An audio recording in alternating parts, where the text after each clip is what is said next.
This is BreakmanX, and welcome to the game show on May 14th, 2025. How's it going, Jack? It's going great. It is warm here. I keep talking about the weather here because it's just so crazy. I really do feel like an old person today. But we get the weather hot, and the sports update. Don't sell yourself short. You get both of them, and we're all the better for it. And Logan, how are you doing this evening? Doing good. I had a day that I kind of focused on gaming for the first time in a hot minute, and it wasn't really a lot of playing games. I was focused on setting up like a new Minecraft server, getting like a plan going. Nice. We're gonna be doing like an evolution from. Yes, we're gonna be doing like an evolution from the very old versions up to the modern one because it's a rare game that you can do that with. So really cool. Really cool. Nice. That's pretty cool. Well, I am wearing the old school Penny Arcade Portal shirt. Yeah. It's a little vintage, but you know, I love this shirt because I love imagining it, and it looks like we have a wild Maul joining. It's Maul. How's it going? We cannot just hear you. Barely. You're very quiet. Barely? Oh. The dark side of the Force is concealing your voice. The trade routes are in dispute.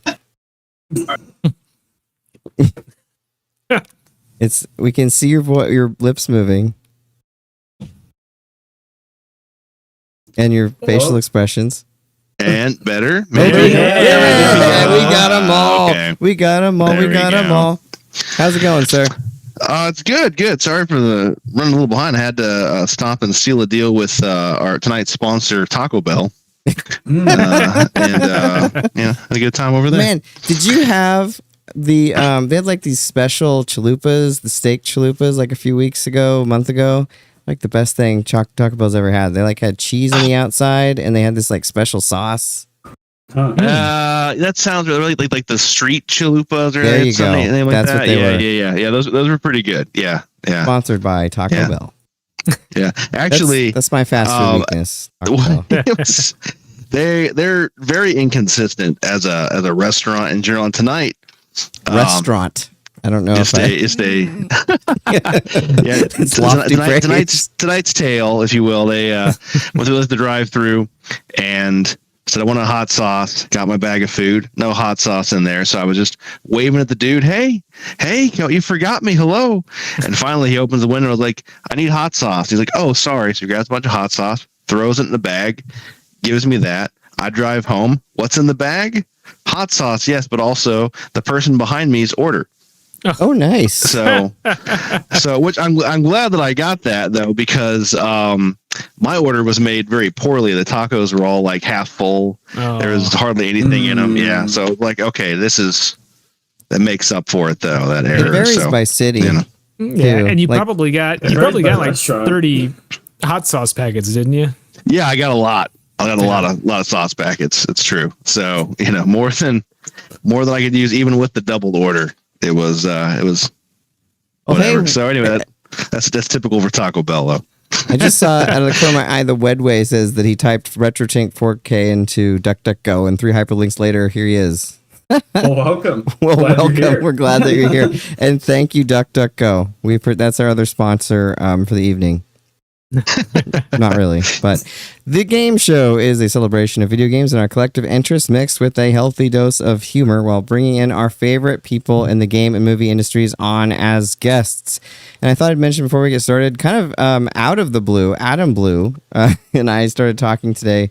He's going to be joining us next week, but he mentioned he'd like to do an interview with me, and I actually almost never have free time, but I had a free hour today, so we actually ended up doing it, and it's already up. So I linked it in the Discord if you want to check it out. It was a lot of fun chatting with him. And if you would like to talk with us, you can just comment there below the YouTube like folks are doing already. Or you can go to breakmanx.com and click on the Discord. We would love to hear you and love to hear your opinions about the best and the worst licensed games, because that is a fun topic. But please do. There's no way we can get to them all. Yes, exactly. Yeah, we'll try though. There's a lot of licensed games though. I was trying to think back through as we were talking about this. Before we get into that though, we've got some good news. Got some good news this week. I saw this. I can't remember. It was on Blue Sky or something. And like the first human being I thought of was Jack because we'd been talking about this, and I'm super happy with what happened. But Jack, since again you're probably the biggest fan, why don't you take it away? Yeah, so I know last week we talked a lot about, or last 2 weeks, we talked a little bit about Giant Bomb and what the struggles they were going through with their new owner fandom. They actually announced on Saturday that they worked it out with fandom. Apparently, all the guys at Giant Bomb, all 5 of them are now they're now all owners of giantbomb.com. Fandom sold the website back to them. So now it is an independent games journalism news site again. Journalism's used very loosely here, but I would say video game adjacent crazy site. But like if you want any kind of goofball, but also serious video game news, or not news, but content and coverage, like that's my main site. Like one of the things that I loved and really got me into Giant Bomb was what they used to do called Quick Looks, where they basically just play a game for like an hour. And it's not very quick, but they play a game for an hour and just talk to you about how it was. It's basically a video review without any of the editing or anything like that. And the first thing they did as soon as they got back was they put out a video review of Doom: The Dark Ages. And like, I was like, sold, take my money. So now that it's independent, it's pretty awesome. All the money that they bring in from subscriptions, from merch, all of it goes to them and costs for running the site. So if you're a big supporter of independent games journalism or just independent gaming websites in general, highly suggest checking them out. It made me very happy. You know, one of my friends from college is on the site, Dan Reichert, and he's over the moon about this. So very, very excited to see them come back. That's awesome. Good things do happen. That's kind of that's great. And, you talk about Giant Bomb being like not quite journalism, but with the way journalism has changed over the last 15 years, I would say they've gotten a little bit closer to that. So, but very, very cool. Did you want to say anything about Doom: The Dark Ages coming out? I haven't played it yet. I haven't either. Apparently, if you've paid for the expensive version, you can get it now. I am not one of those sickos. I do like Doom. I am very much looking forward to playing Doom: The Dark Ages, but I won't be able to play it till Friday because that's when it releases on Game Pass. So I've heard very good things about it. A lot less of the platforming of Doom Eternal and a lot more of what you loved about Doom 2016. Oh, nice. That makes me very, very happy. That's good because I don't like when I play Doom. I don't want to have the Olympics. I just want to shoot demons. And Doom, my favorite Doom memories are always going to be Doom 2. Playing that on a 56K modem with my friends and shooting each other with rocket launchers. That to me was peak Doom. But I have to say, probably my second favorite, this might be blasphemy, but Doom, what was that, 2016? Yeah. The 2016 Doom is probably my second favorite of all the Dooms. It's a great game. Yeah. And then Eternal, too much jumpy jump, but yeah, still good. Did you guys see the Doom Dark Ages crossover advertising they did at WrestleMania? No, I didn't. No. Yeah, it was. There's a few video game sponsors for that. So for this one, they had Drew McIntyre. He was a big Scottish madman. He come out. Normally he has a claymore and shoves it into the ground, and sparks go flying and fireworks and all kinds of things. This time he came out and was wearing a big clunky set of shoulder pads and bracers and armor and stuff. And there was a set of the Doom armor next to the entrance ramp, and they had him like pose next to that and scream into the sky. And then walk down in his Doom armor to the ring, which then got caught on the ropes because it was too big and clunky. And then he got really pissed at it and just started like tearing it off and throwing it off into the next to the ring. And that was great. I saw all the City of the Wolves advertisements, but I missed that. There was that, and also what's the mobile game? Clash of Clans. Oh yeah, they had the Viking. Raiders, now the War Raiders, come out. Normally they wear like very kind of cool movie looking like Viking pelts and face paints and stuff, and had them come out as Clash of Clans characters. They were dressed in like really cartoony Viking armor, like they were from How to Train Your Dragon or something like that. And it looked terrible. So big L for them on that gun. That was something. Loss. That's awesome. Loss. Yeah. Speaking of loss, let's talk about the worst licensed games of all time. We'll probably do a couple of the bad ones, and then we might jump into a couple of the good ones and switch back and forth. So it's not all doom and gloom. This actually came from my first one here. This one was a sore memory because this came from a magazine. The magazine actually, I don't know which one it was. Must not have been a good one. Said the game was good. Wait, before we get started, can we explain to everybody, just in case they're not aware, what a licensed game exactly is? Sure. Yeah, that's a good idea. What is a licensed game, Jack? So a licensed game, think of this as any kind of licensed property in other mediums. So whether it's a comic book franchise, a movie tie-in, a cartoon of some sort, that is traditionally what's known as a licensed game. So whoever is making the video game has reached out to the license holder. So in the case of, let's say, X-Men, the original creator would have reached out to Marvel or Disney or whoever holds the license rights to that game. They've been being made since the beginning of video games almost. But that's typically what we're talking about here. And as you'll find out, they have varying quality across the broad spectrum of video games. Yes. Sorry, I just wanted to make sure we got a level set because some people will argue what is and what isn't a licensed game. I do have a question, but we'll wait until we get a little further in that relates to that. That's what makes it a licensed game or not. But I will say this is a great topic, near and dear to my heart. As a superhero and movie mark, I thought it might be. I've been tormented by these things for many a year. So, and this topic comes to you from the letter J. This is one of Jack's picks, and I think it's a mighty good one. So a great pick. Good pick. It's unfortunate Darria's meeting has gone long because she loves licensed games. She would have really enjoyed this episode, but maybe she'll pop in later. We'll see. All right, so worst licensed game. This isn't necessarily like my least favorite of all the licensed games, but it's the one that makes me mad when I first think about them, because I read a review of this game in this magazine back in the early 90s. Had to have been 91, I think, maybe 92. And it was talking about this game and saying it was pretty good and you should check it out. And I liked the movie. I actually probably haven't seen it since second grade, so I don't know if I'd like it now, but I really liked The Rocketeer when it first came out. Still holds up. Oh, does it really? Jennifer Connelly's still hot. Okay, I'll have to check it out again because I have not seen it probably for literally since 92, 93. I remember them covering the jetpack with the gum. That's like, for whatever reason, that sticks in my head. But I love that freaking movie. So I read the review of the game and I was like, I loved Batman on the NES. So maybe some other licensed games can be good.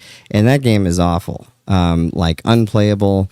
I played the SNES version back in the day because that was the one they reviewed. And there's a thing at the beginning where you're like going around in circle on the plane. You're doing like the plane thing.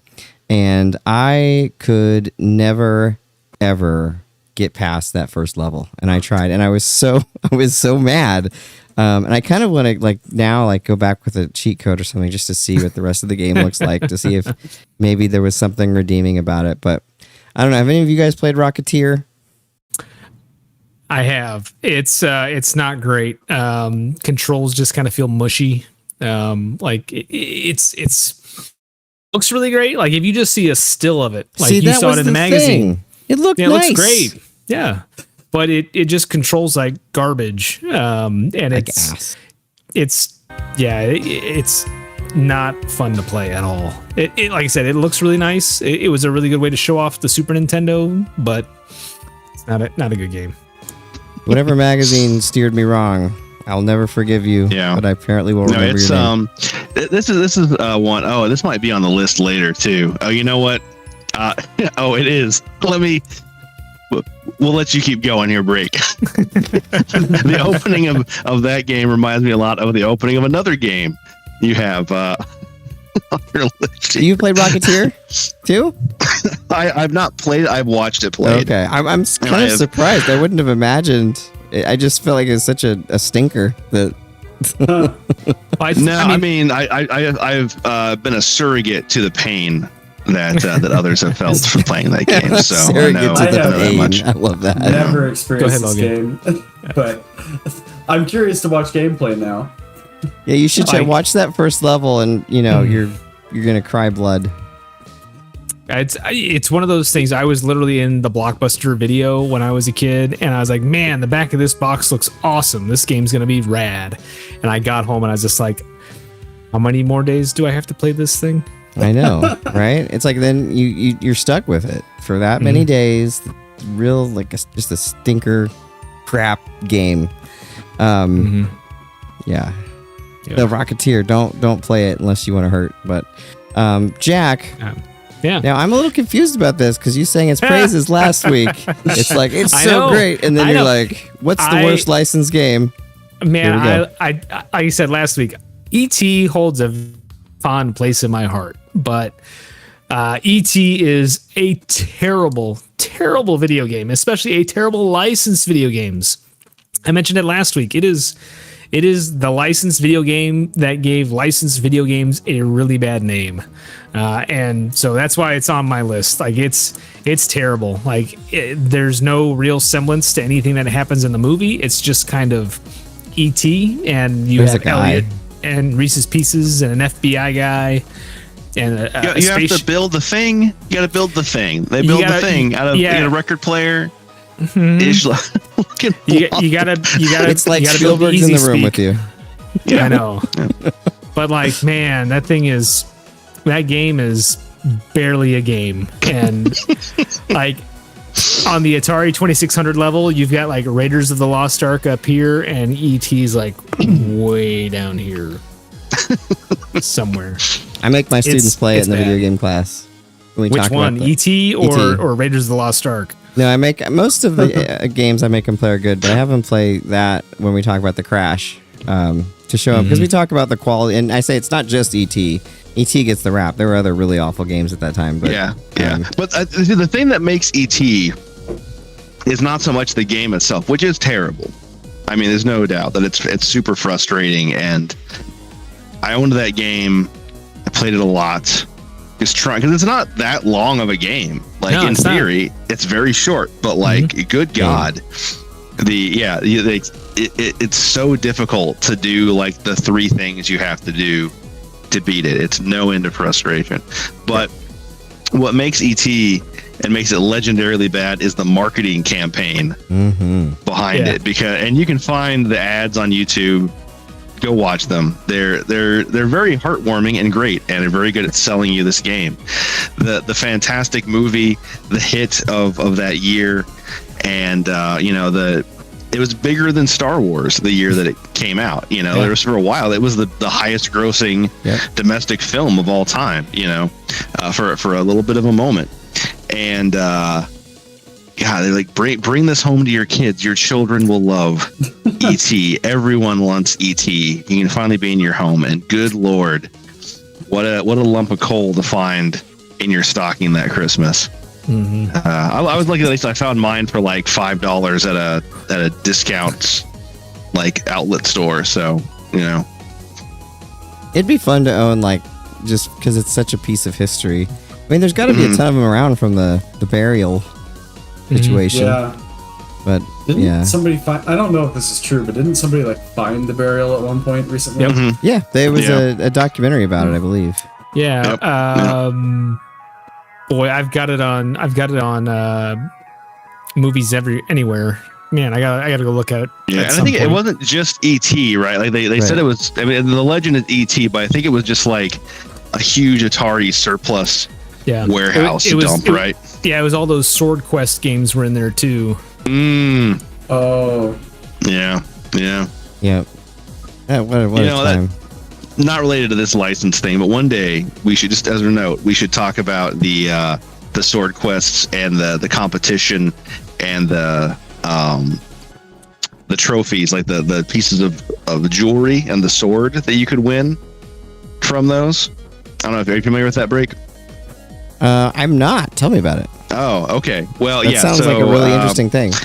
There was kind of like the contest we talked about last week, only this one was not a scam, where you would send in stuff to the game manufacturers, and there was a big like nationwide contest. So this one wasn't a puzzle, that was like who could beat the game in the best time, and they had. And there was four. There was like Earth Quests, or no, Earth World, Fire World, Water World, something like that.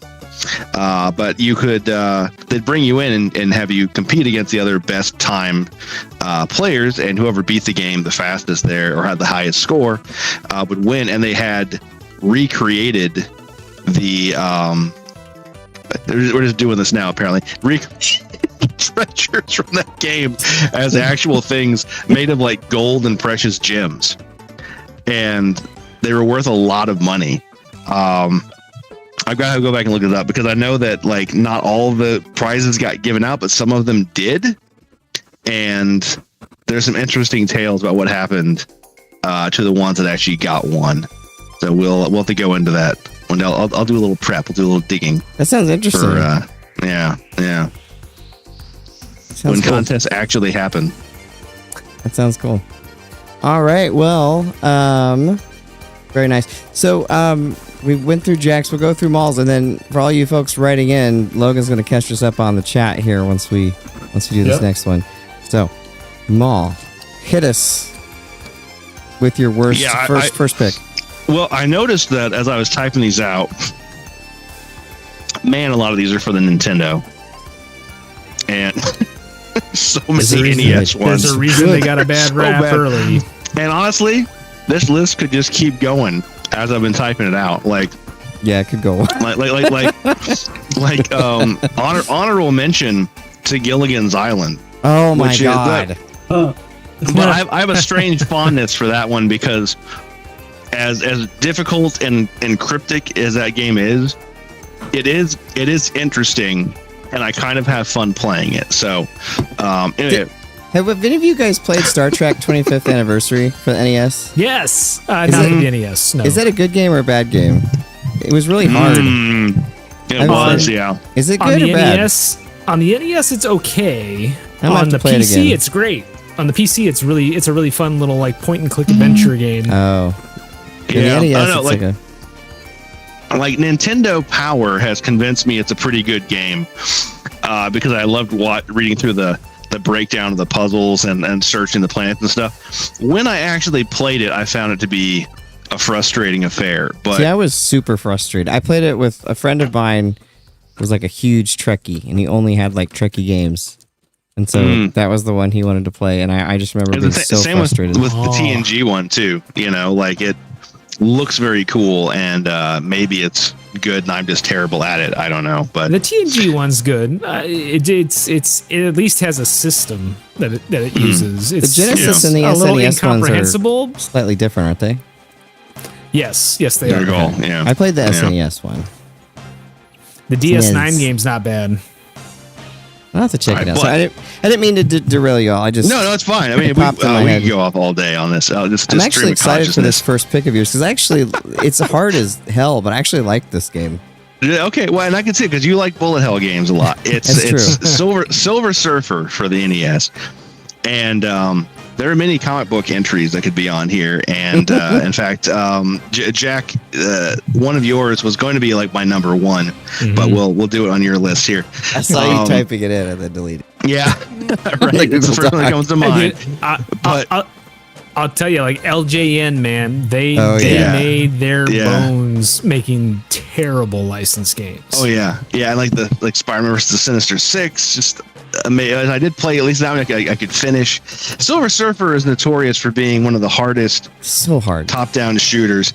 And the thing is that, like, in many ways, like Break, you play bullet hell games, like that have a lot more stuff going on the screen with them. So many more bullets, so much more dodging. That's all fine. And taken in that regard, it doesn't really that hard of a game. It's just that it's not fairly made. Right. The biggest problem is there are things in the background that you will fly right over, and there are things in the foreground that are deadly when you touch them, and they look exactly the same and there is no differentiation in a lot of these. Where does the background end and the lane I have to go over to get around everything begin? I don't know. You hit anything, you die. One hit, you die. It's bad level design. It's bad signposting. Like the music is really good. I will say music's that. Fine. The music's really good. It's fun. But I got my friend really screwed me over with that one because he told me that he'd beaten it and he'd never even played the game, but he just told me that. And so I was like, well, if he could beat it, I could beat it. And like, it was so hard. I was getting so mad. Like, I'm pretty sure I bit my controller, which is a weird way to like express anger. But like, I was just so mad at that game, and then like thinking that he'd beaten, even though he'd never played it, I found out later, was really frustrating. I did end up getting a few levels in, and then sometime a few years later, there's a invincibility code. And then that's how I beat it. I played with that. I played the rest of the way through because it is an unfair game. Like, it would be really challenging and kind of a waste of time to beat it without the invincibility code. But if you play all the way through with the invincibility code, because the music's really cool, and it's, you know, when it's not just like totally kicking your ass every second of the day, it's kind of interesting to look at. But. Yeah, you know, and it's so exciting. So it was like, man, cool B-list Marvel character that I was like excited for a game. Level selection, not unlike Mega Man. So that got me hyped right away. And because I was super, I didn't really, I mean, I grew up in like the middle of nowhere, so we didn't really have much access to comics. So it was mostly like, you know, we kind of pooled them around the neighborhood, and you'd kind of like esoterically hear about different characters and things like that. And I remember hearing about the Silver Surfer and Galactus and stuff, and thinking that sounded so cool. But never actually getting to read the comic about it, just kind of hearing about it. And so then seeing the game, I was like, oh man, I get to play as the Silver Surfer, and boy was I in for it. So yeah, that's it's heartbreak. It's a heartbreak. It's a heartbreak. Well, Logan, do you want to catch us up on the chat, and then you can hit us up on your choice? Yeah. So we'll start with Maximus Prime, who says Superman 64 was bad and Spider-Man 2 for PS2 was great. Spider-Man 2, I've heard great stories about. I've never experienced it myself. Oh, it's good. Nice. Good. And then from Storm Eagle, Rocketeer, great movie. Jennifer Connelly was hot, but the game was hot trash. Nice transition. She's a waifu for Laifu, so for sure. And then also from Storm Eagle, you want a hot dumpster fire of licensed video games? Let me introduce you all to The Wizard of Oz on the SNES. Has the worst controls I've ever played. Oh my god, I've never played it. I have to play it. Oh, it's a platformer. Yeah, it's tough. It's real tough. Okay. Get you, my pretty. From Johnny Graphics, Alien on the Atari 2600 was just a janky Pac-Man clone. Huge missed opportunity. That is a missed opportunity. That is not... I mean, I guess there's a little bit of a tiny horror angle for Pac-Man, because, I don't know, top down can be surprisingly scary. Well, if you've watched the Amazon Prime short of Pac-Man, that is horror all the way. So. Yeah.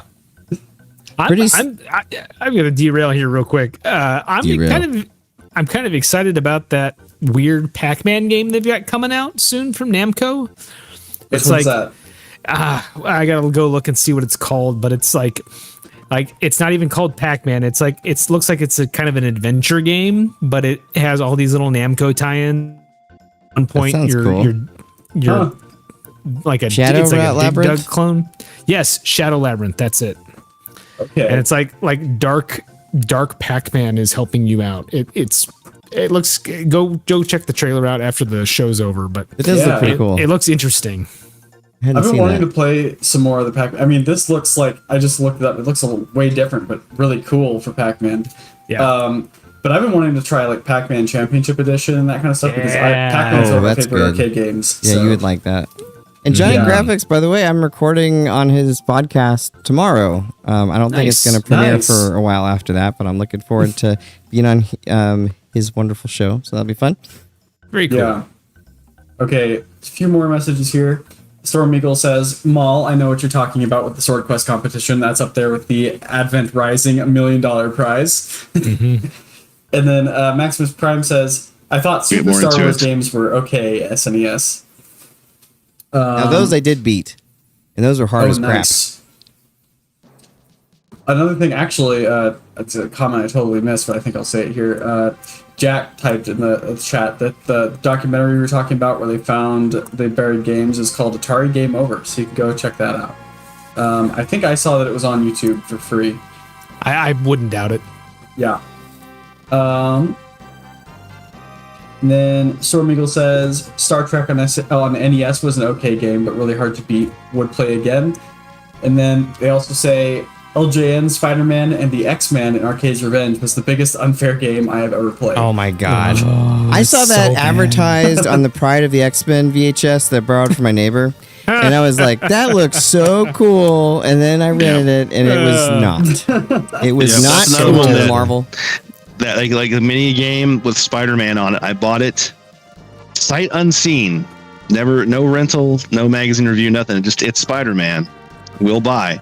And especially at the time, like we forget how much more niche like comic books and Star Wars and stuff were at that time. So it's like I gotta show my appreciation for it.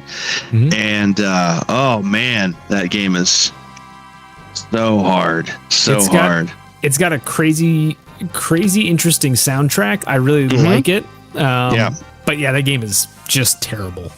Yep. It's interesting though that it does have like every character has a completely different like game engine behind them when you're playing it. It's extremely interesting, but also kind of trash. And the fact that to this day I can beat every one of the characters' levels, no matter how hard they are, except for goddamn Wolverine and the Juggernaut, and I do exactly what it tells me to do: knock down every weight, knock him on his head. Let him just, for some reason, he just does not die, and then you die at the end of the level. But you are right. It was really cool to play a licensed Marvel game at the time. I mean, like, I don't know. I had then moved to Wichita, so I was all of a sudden had access to comics in comic book stores. And so it was really cool to dive into that world. I mean, I'll be honest, even though it was a terrible game, the first couple times I played it, I liked it. I mean, kind of had some fun with it just because you're playing as Marvel characters. It's something. I mean, there's some weird interest about it. And I mean, some of the levels worked, like, I like Gambit just running and throwing play cards. Despite how, it's a tough level, but it's still cool. He's blowing up cards and just, play as Gambit. Like, that wasn't a thing for a while, in games and pop culture. They were kind of ahead of the game on that one. But then you're like playing a Storm, and it's a swimming level, which everyone hates anyway. Yeah, I forgot it. It's Cyclops level is just kind of Yeah. It's also my least favorite Cyclops costume too. Oh, I love that costume. With the cap. Yeah, I like his skull cap. Skull cap Cyclops is where it's at, man. Yeah. I'll let you have that one. I think my age is showing, but that's true Cyclops. All right. I'll take the original Cyclops over that one. Original in his blue and yellow jerkin. Yes, I will take that over. I think that's a pretty cool look. Keep in mind, not with the trunks, but with the big yellow apron. Yeah, he's got on. Yeah, okay. Original. If that's what you like, all right. I like it more than the big white X. I'll say that. But Maul, Logan, what's your pick? We're talking about X-Men. Now we got Wolverine talking over there. So my pick is Wall-E for Wii. This was a game that I think we just found used trying to get some more games for the Wii. And I was pretty excited because Wall-E is one of my favorite movies. If you haven't seen it before, you should check it out. It's so good. Yeah, whole theme for Wall-E is that Earth is like 700 years in the future and is completely collapsed, covered in trash and everything, and they had to leave a bunch of robots behind to pick up the trash. And there's also this like beautiful love story between like Wall-E and another robot and stuff. It's great. And I was hoping that the game would dive into some of that, but it ended up just being a trash collector. Like you're just driving Literally. around the world. Yeah, you're just driving around the world as Wally and picking up trash, and it gets really old really fast. And like honestly, the art style, it's very brown. So on one hand, it's kind of boring, but I mean, the beginning of the movie is very brown, and they did a good job evoking that. But you just can't get over, like, you know, it was fun because it's like, oh, I'm playing as Wally for the first hour, and then it was like, okay, I'm done. I want to go play Mario Kart again. Well, such a good movie, but like you said, not a great game. Not a great game. But this next one I'm gonna have to go with is, some people say, is one of the worst games of all time, and another one that I saw in the magazines well before it came out that I was excited for, because I wanted to play as Superman, and I was like, you know, on the N64 they're going to be able to create a Superman game that's going to be a lot of fun, but there is just nothing redeemable about that game. Like some of the games we talked about, like even well, I guess none of the ones we talked about. Well, yeah, no, Silver Surfer has a couple redeeming qualities. This game though, and I actually tried it again fairly recently. It has nothing about it that is good. It doesn't look good. It doesn't play well. The objectives, like flying the Superman and collecting the little orb things, like that's what you do as Superman. See, I don't know if I think that the whole game's that bad, but it is the flying levels, and that's why I was reminded of it when you were talking about the Rocketeer, because it's like level 1. You just want to punch stuff. You want to learn how to use Superman's powers, shoot some I-beams, flip some robots. No, here's a timed flying test. Go through these rings. Yep. And you don't have enough time to really do it barely. No, it's so hard. Oh my God. How did they play test that one? I mean, did they play test it? I doubt it. And that was Titus, right? Oh yeah, it was. Yeah. That was so bad. But it's just amazing that like you'd have a game development company and you'd get the Superman license and you would put out a game that's literally unplayable. I mean, and from the initial screen, like the early screenshots, when you knew it was super early, it looked like it had promise. It just never looked any better. It stayed there. But I don't know. If you want to play just a really horrific game, that's probably the first one that I would recommend in terms of like worst games. I couldn't. Maybe I should like try a cheat code or something and see if I can get past the flying test and see what's that. There's a Superman game I saw in games. I think it was GameSack for Genesis that actually looked pretty interesting. One of the only cool. Is it a port of the Taito arcade game? I'll have to look at it again. I don't think so. But you could be right. It's been a year or two, I think, since I've seen it. But it was actually pretty cool. I mean, we just haven't gotten really too many Superman games that have worked out. And they always say, they always say, oh, well, how do you make Superman challenging because he's so powerful and everything? I don't care. Like, if I want to play a Superman, I want to be overpowering and like just destroy everything and plow through, and then give me like a tough boss at the end, which is pretty much kryptonite guns. It's pretty much how the comics work, right? I mean, the earlier ones at least. Right. He would destroy everything, and then he'd come up against something he couldn't. Like, make a game like that. It's you just plow through everything, enjoy the superpower, give variety of ways to dispose of the little baddies, and then all of a sudden you face someone that's hard. Like that's what I want out of Superman. Yeah. Have you ever played? I mean, just thinking about it, Superman's had so many bad games. And did you ever play the NES one? Very briefly. And that's how you play that game. Is you play it for about 5 minutes and you say, "Fuck this, I'm done." I always wanted to rent it growing up, and then I just never would because I'd rent something else, and then I played it, on like a flash cart, just to see it, and it was Superman's like this big too, like he's tiny. He's little bitty. Yeah, that on Taito, a timer. That Taito game, that Taito arcade game, that's the only good Superman game. I wish I didn't have to say that, but as far as I can tell, like Death and Return of Superman on the Super Nintendo. It's not a bad belt scroller. I think it's a decent fighting game. Yeah, I think it quite put it up there with Maximum Carnage, but it's in that same vein. It's not bad. I think it might just be the Sunsoft Superman game for Genesis. Oh, I have not played that one. It's not like a great game. Maybe Don't go in don't expecting a great game, but in terms of Superman games, yeah, it is that one. It's the Sunsoft one.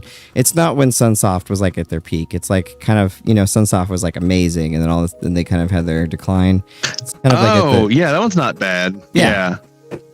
Especially as far as Superman not great, games but go. not bad.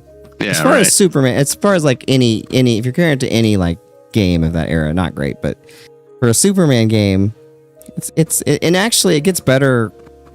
I thought the more you play it, like the later levels are better. Why is he so cursed? Just like as a character, I think they overthink it. To be honest, Yeah. I think they get all worked up that he's so powerful. How do we limit him and all this stuff? Don't limit him. I want to be Superman.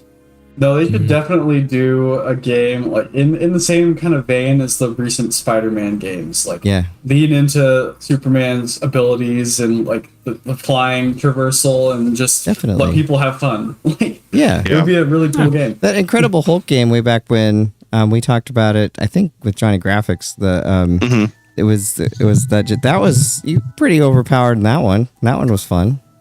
Yeah. Mash Boom. That was one. Ultimate Destruction. Yeah. And now we get it in Donkey Kong form here in a couple months.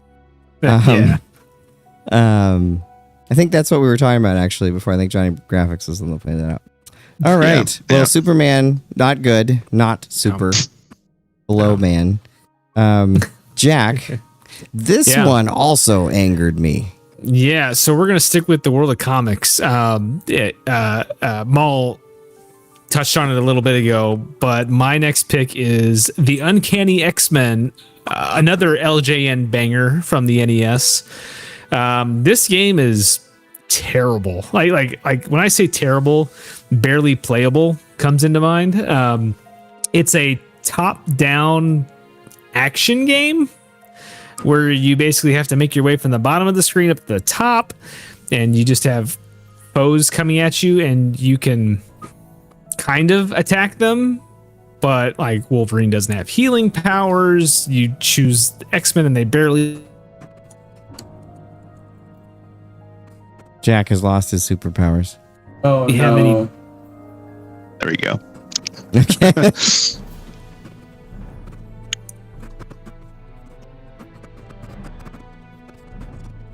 They'll get it in a week. Yeah. If that. Man. But no, the Uncanny X-Men on the NES is terrible. It's barely a game. It's barely playable. Maul, you can probably talk to it some more, but man, it is just the dregs of the NES. Like it is. Yeah. Just to give people the run. So it is a top-down game. We've got little tiny blobby X-Men, but you can kind of tell, who they are. It's like two colors changed on each one of them. Yeah, and they do have like kind of their powers. Cyclops shoots a red beam, Iceman shoots a white ice, Storm shoots a yellow lightning bolts, presumably, and then you've got a couple of big guys with Wolverine, Colossus, and I guess Nightcrawler is supposed to be a tank, but Yeah.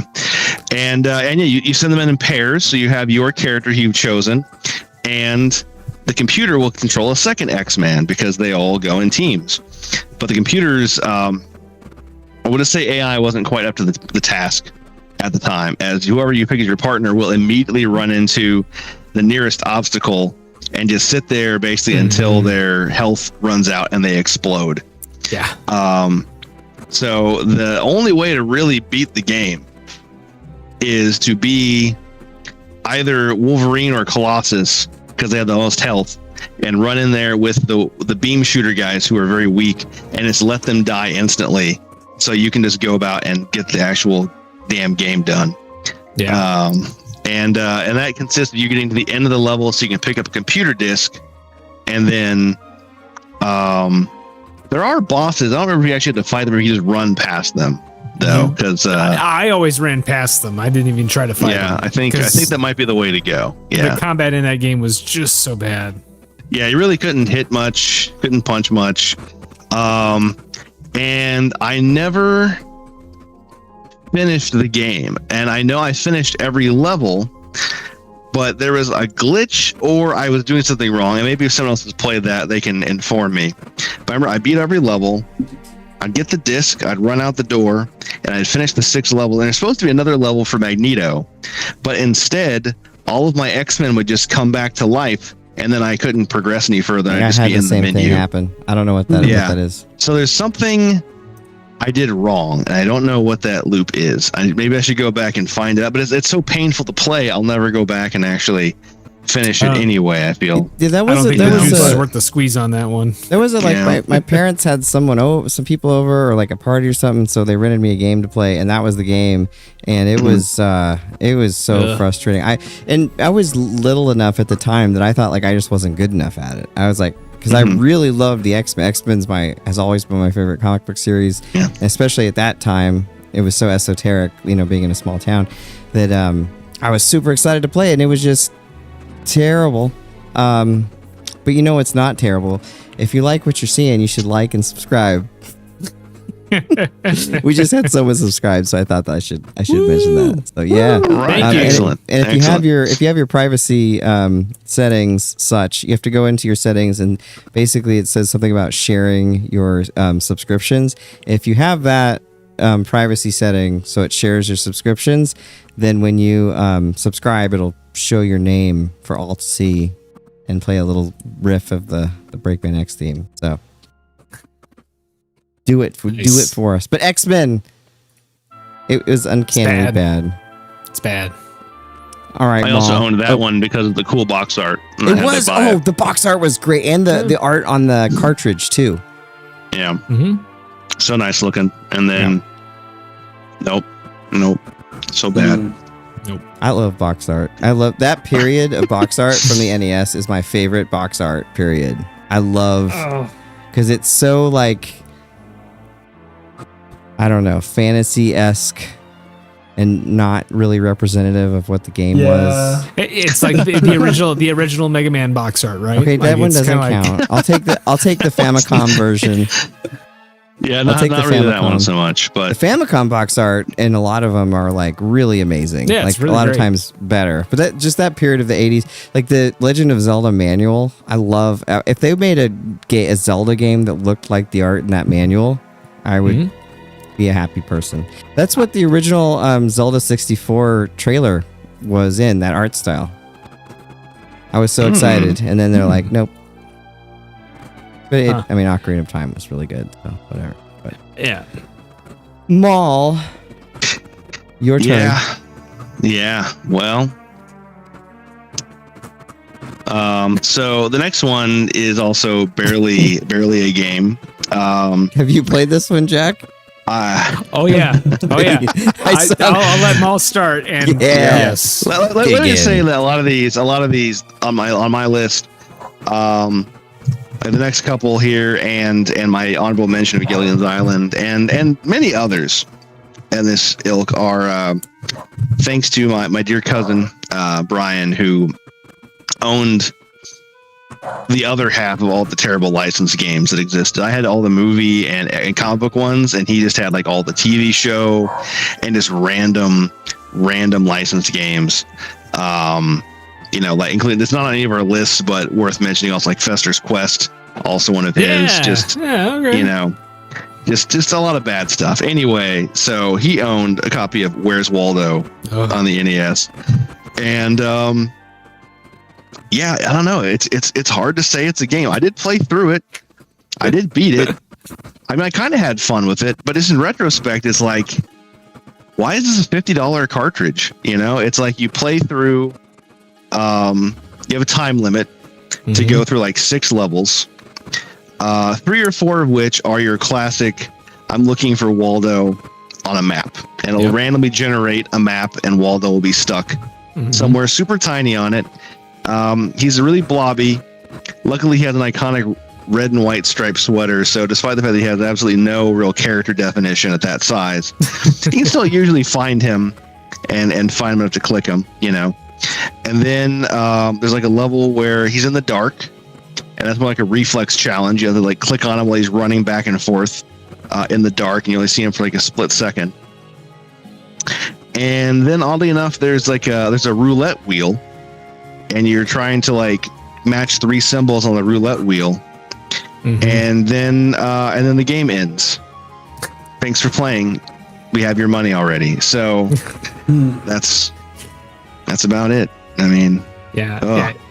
Even assuming you have any kind of reverence for the Where's Waldo books, reverence for Waldo. It is a huge stretch to say that game has really anything going for it, because you're right. Like, even like you can choose difficulty levels, and like the difficulty level only makes Waldo bigger or smaller and gives you a shorter timer, and so it is just terrible. And I actually when you first mentioned it, I was actually getting this a little bit confused, because they did make the sequel on the NES too, The Great Waldo Search, and that one. Oh, it's just as bad. Instead of the roulette thing on the final level, they changed it out with like a subway thing where you basically have to like, it's a little puzzle game where you like turn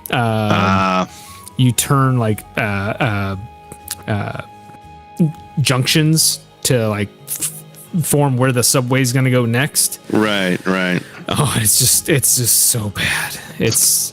Both games are just, they're bad, and they don't even look good. Like the illustrations are terrible. They're rough approximations of the book. The hardest parts for it are, everyone, when it gets more difficult here, the timer does get smaller for you to get through all the levels. And it's actually the cursor, like the box where you click on it, is what shrinks, because if you start to get panned or can't find them, you can just click, as you move your cursor across the screen and try to get them in your box, but you take a time penalty every time that you guess wrong. Yeah. So when your box is like super itty bitty, there's no way you're just randomly going to click across him on the screen. You have to like genuinely find him. And then on top of that, the timer keeps going while Waldo walks on a predetermined computer controlled track between the levels. So like during, if you will, the cutscene, you're watching your timer still go down. And so it's possible that through like the other 5 levels and have him be walking up to the final level and just taking his sweet ass time. And then the timer runs out and you lose the game as you're watching him walk to the next destination. Yeah, it's great. That game, I never got to play it. I was over at my friend's house. We beat Mega Man 3 for the first time. I noticed he had Waldo. And I was like, I love Waldo. Let's play Waldo. And he's like, you don't want to play Waldo. Yeah. I was like, come on, let me play Waldo. He's like, I just remember saying, you don't want to play Waldo. I never played Waldo. That's a follow-up to Mega Man 3. Right, like one of the best NES games, Yeah. And it's like, even in its unfinished format, fantastic. And then, awfulness. The awfulness begins. Like, I think the most fun I've ever had with Waldo was actually not even with the books or any of these games or anything. It was actually at a Comic-Con I went to here recently.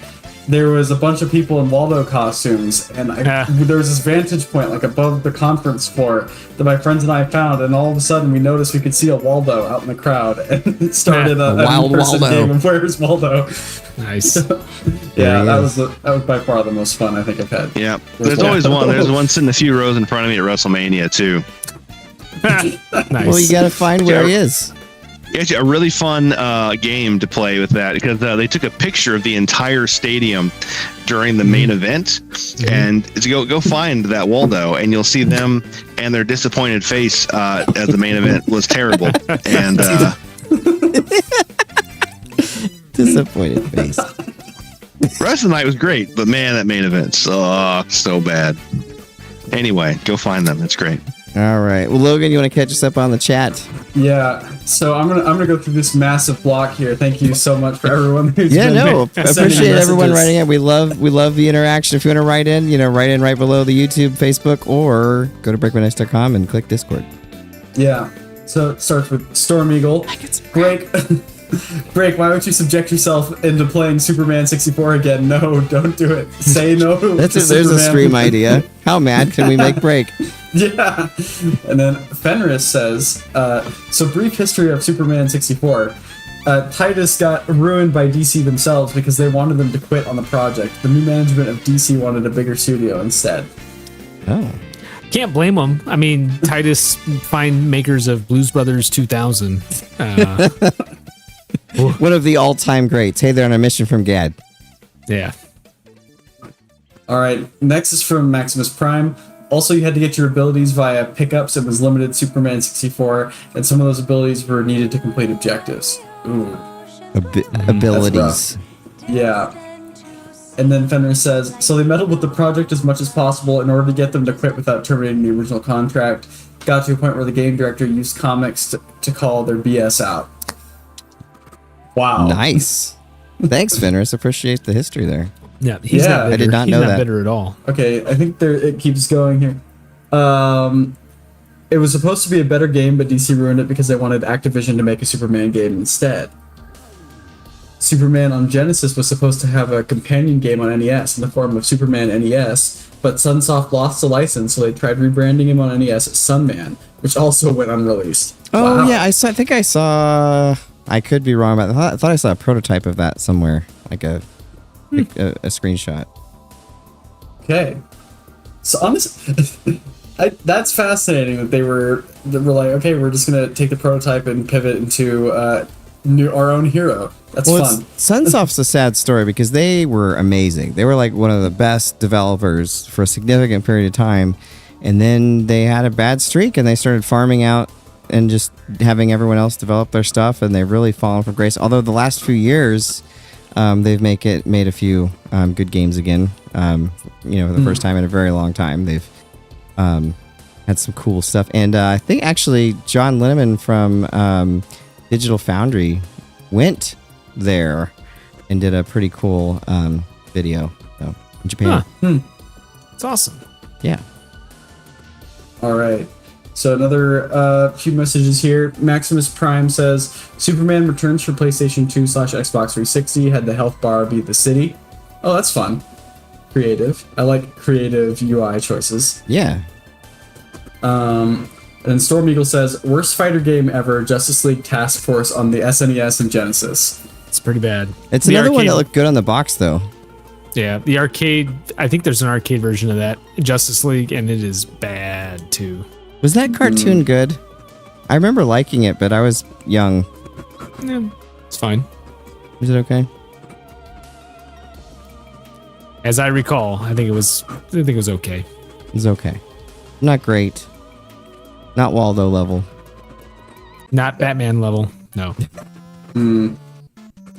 Okay, and then I'll read a few more, and then we'll move on for not now. Batman, somewhere in between. Dude, Batman, That's the the animated scale. series was amazing. Yeah, it's true. It's just a funny concept. A very wide gulf between those two. Okay. And then Fenris also says, Uncanny X-Men on NES is good as a donor cartridge for a better game. Oh, that's burned. Oh, snap. Just save the artwork. Yeah. Make it a sleeper. It's like, oh, you got the good artwork on there, but it's an X-Men. Then surprise, Put you Waldo in get there. a good game. You get best of both worlds. Okay. And then Storm Eagle says, NES X-Men was where Wolverine, when his claws are out, you start losing your health. Forgot that game. Such a good development idea. And in yeah, it's like, general, hey, why the X-Men you punished for using the powers? I just never got... Anyway.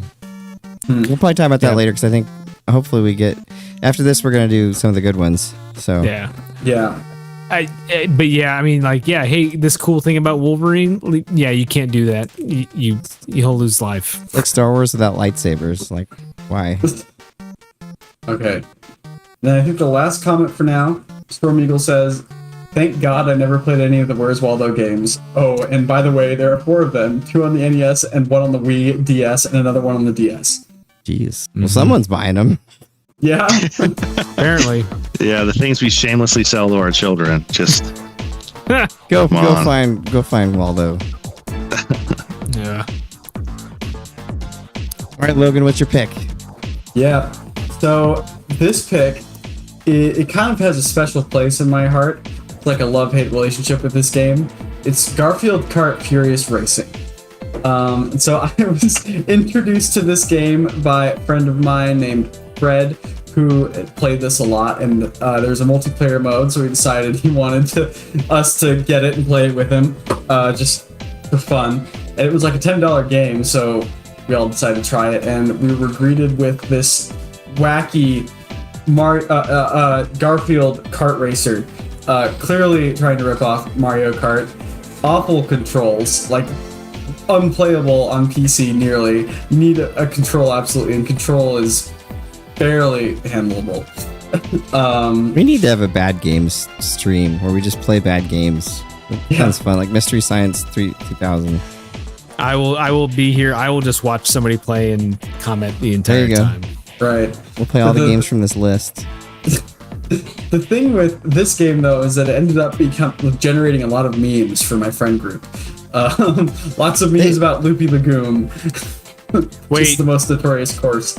Loopy the Goom? Loopy Lagoon. Oh, Loopy Lagoon. Okay. Yes. I thought you meant Sorry, I shouldn't legume. have said that clearly. I thought you said legume. I was like, That's that's what a I bean? thought too. No. Well, that would fit with Garfield, a food-themed course. Lasagna. Lasagna. All right. Yeah. Well, I guess I won't play that one. There was a decent Garfield game on. Was that Genesis?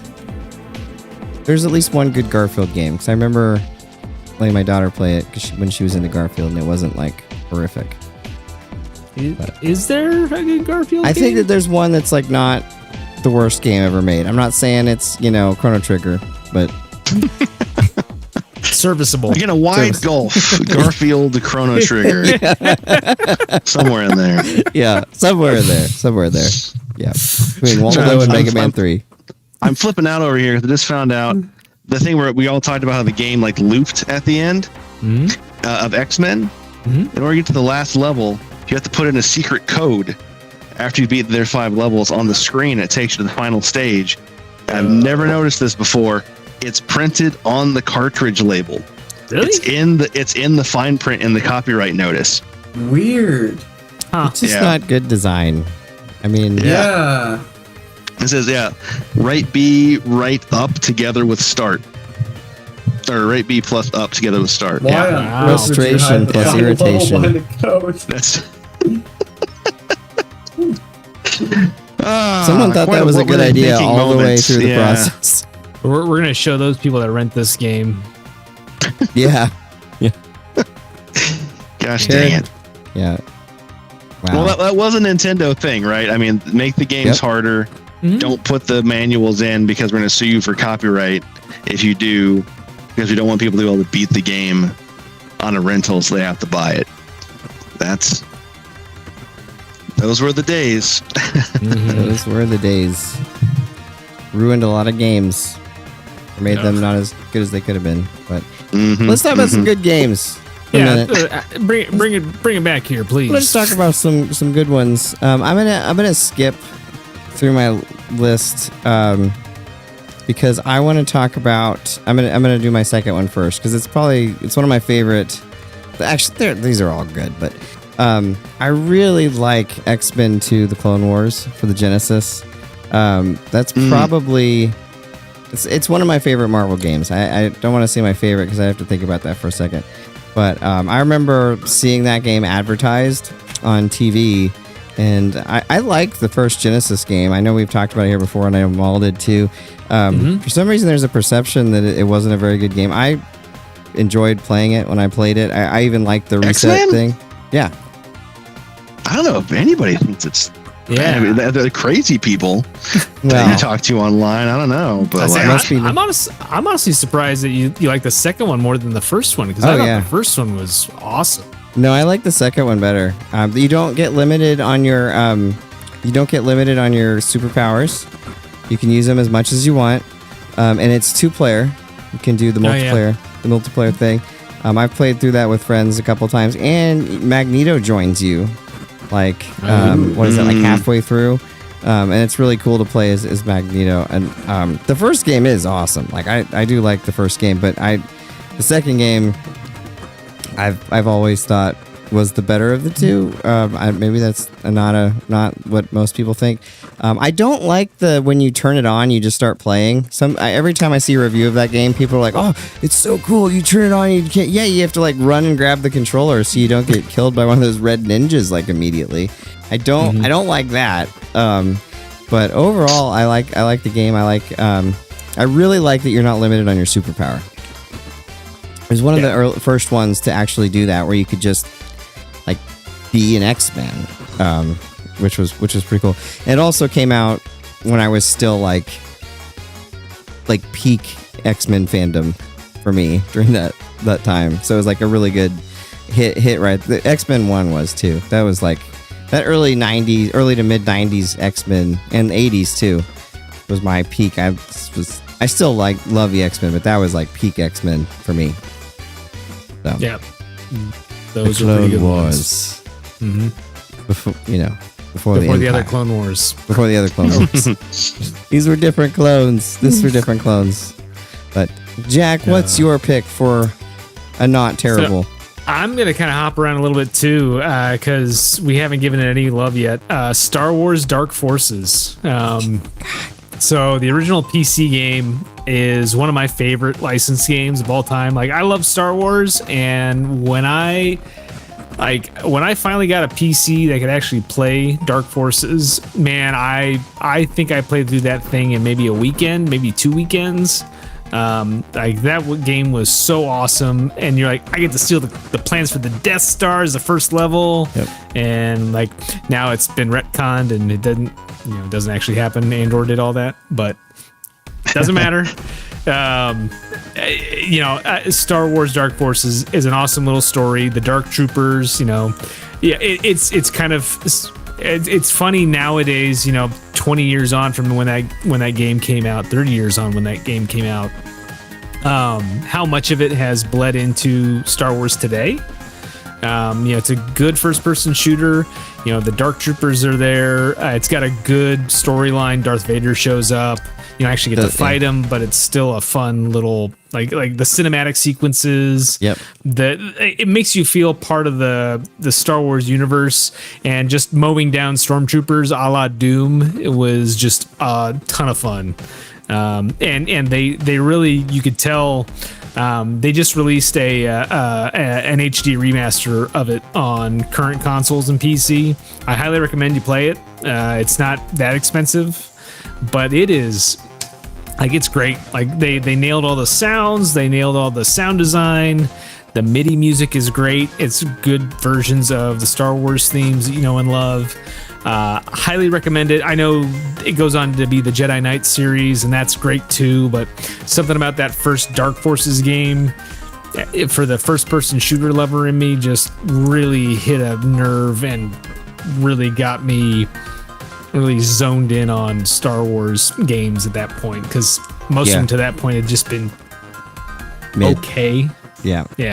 That was the first. I even remember like the music, like you said, was amazing. But I just remember firing a blaster and it sounded like a Star Wars blaster, and I was like, "Whoa, that is so amazing!" So that game is amazing. And then it was, for me, eclipsed by the second one. But I'll talk about that. I think I'm more kind of in line with you, Jack, and like the first one the best. But maybe that's just like, I don't know. It works really well because it's so grounded, and just being a rebel with a gun and shooting through the levels and everything works through well.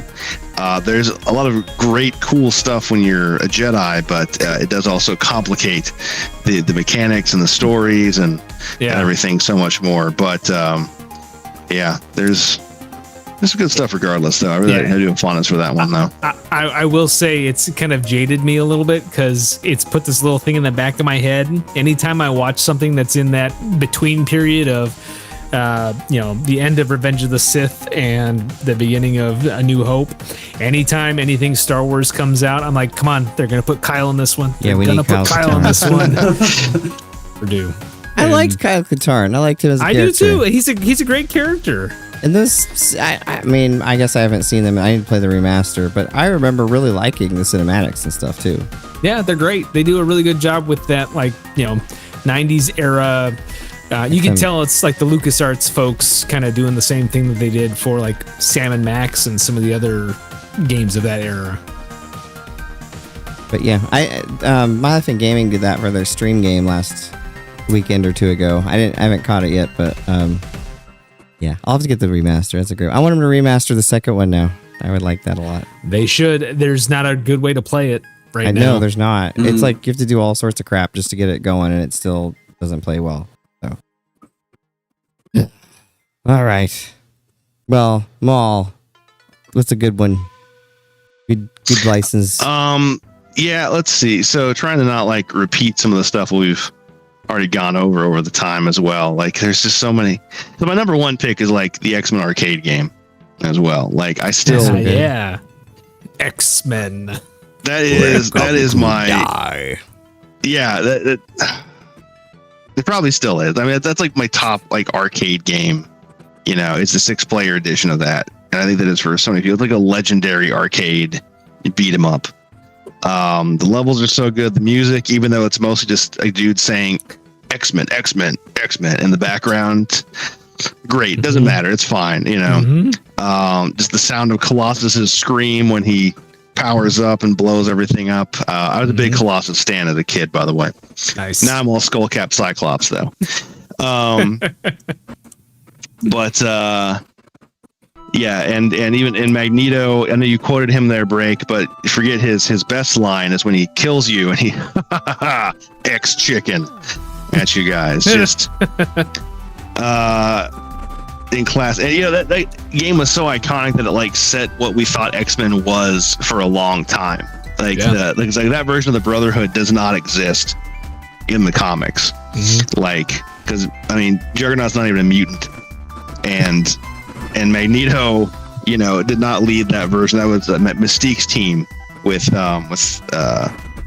Pyro and Blob and those guys on it. You know, White Queen not part of that team, but they also used that as a basis with the animated series that they were trying to push at the time, and they only got one episode out, the Pride of the X-Men pilot.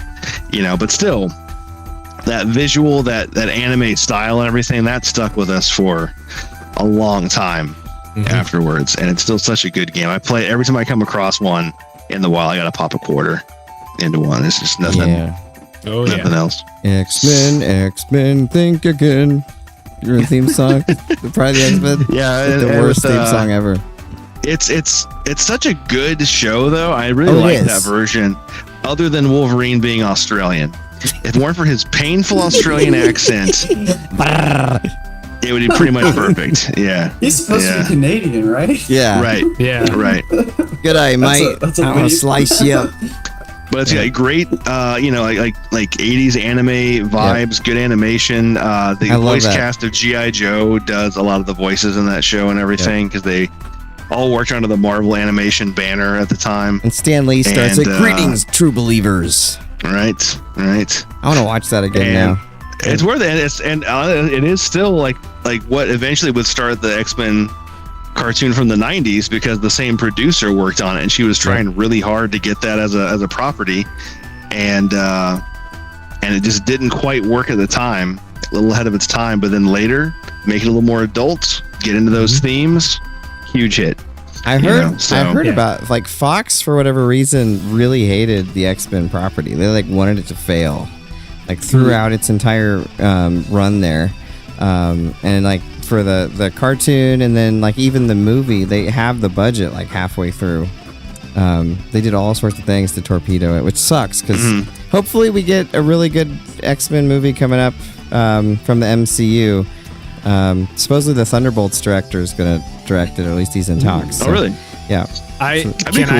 Can I beef for just a second with that? Do it. So I finally watched Captain America: Brave New World, and like spoilers, the entire plot of that movie is basically what they're doing with the body of the Eternal or the Celestial from the Eternals. Right. And like it's like, hey, we found adamantium. So I'm like, ooh, yes, adamantium. I wonder what's gonna happen next.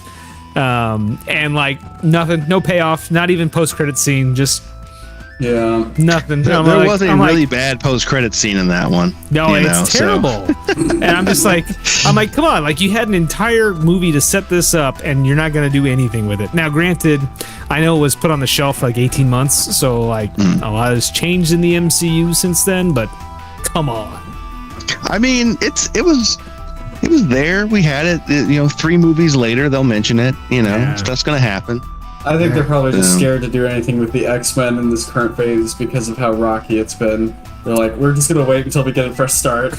I don't know, man. Like Deadpool and Gambit, like I think they've got some heat around it. Like they just gotta find the right way to introduce it. And I think, I don't know. I mean, it's gonna happen. Like we know they're building towards it. You know, I mean, hell, we know we've got X-Men coming up in.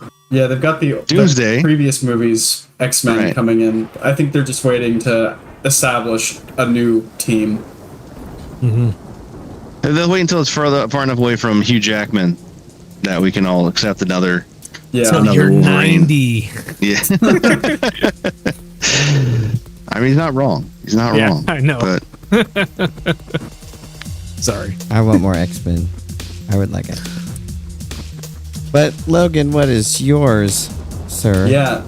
So my first great licensed game is going to have to be Lego Star Wars: The Complete Saga. It's a good one. It's an absolute classic for anyone that likes both Star Wars and Lego games. And yeah, I mean, it's just great all the way around in almost every case. It's got the fantastic Lego humor. I loved seeing the different renditions of the various characters with Lego figures and just messing around in the lobby, like cantina area, killing all the NPCs and whatever. Yeah. Yeah, and there were some levels I didn't like. Like anything vehicle based was pretty frustrating at the age that I played it. Very hard to control, but like all of the levels where you were playing as a character were just great, absolutely fun.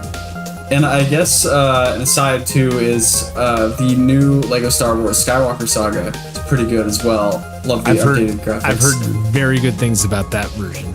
Yeah, I still have yet to beat it, but I loved the sections that I did play. Very immersive, and it's just a miracle that it came out because it was delayed for so long. But yeah, the original Complete Saga was a classic. Cool. Awesome.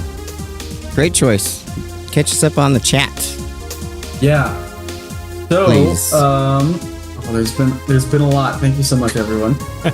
Yes. So, we'll start with Maximus Prime says Lego games were always good to me. Yep, they were good. I didn't play too many of them, but I imagine there's so many people have nostalgia for the Lego games. So they're a good pick. And then Maximus Prime says Deadpool the video game was fun and funny. Nice. I didn't know they had a Deadpool video game. Fenris says Phantom 2040 on the SNES was actually a solid hidden gem. Oh yeah, it is. It's pretty good. I've never heard of that one before. And then Storm Eagle says, great licensed video games, Mighty Morphin Power Rangers on the SNES, side-scroller action, great controls and good music. Nice. Mm-hmm. Music, definitely. Yeah. Yeah. And then Fenris says, there was also a solid mech fighting game around the Power Rangers for SNES. I love a good mech fighting game. I need to play the licensed BattleTech game they've got out. Because I started getting to the tabletop, and boy, it would be so much fun to go around in like a nice graphical like first-person mech game, which is exactly what that is. I just need to try it. Yeah. So Maximus Prime says Star Wars Shadow of the Empire for N64 was a good time. And Fenris says GoldenEye N64 is an eternal classic. Oh, I loved Shadows of the Empire. That game was one of my favorite N64 games from that first year or two. Next to Super Mario 64, that was probably my favorite launch game for the 64. Oh yeah, the game was.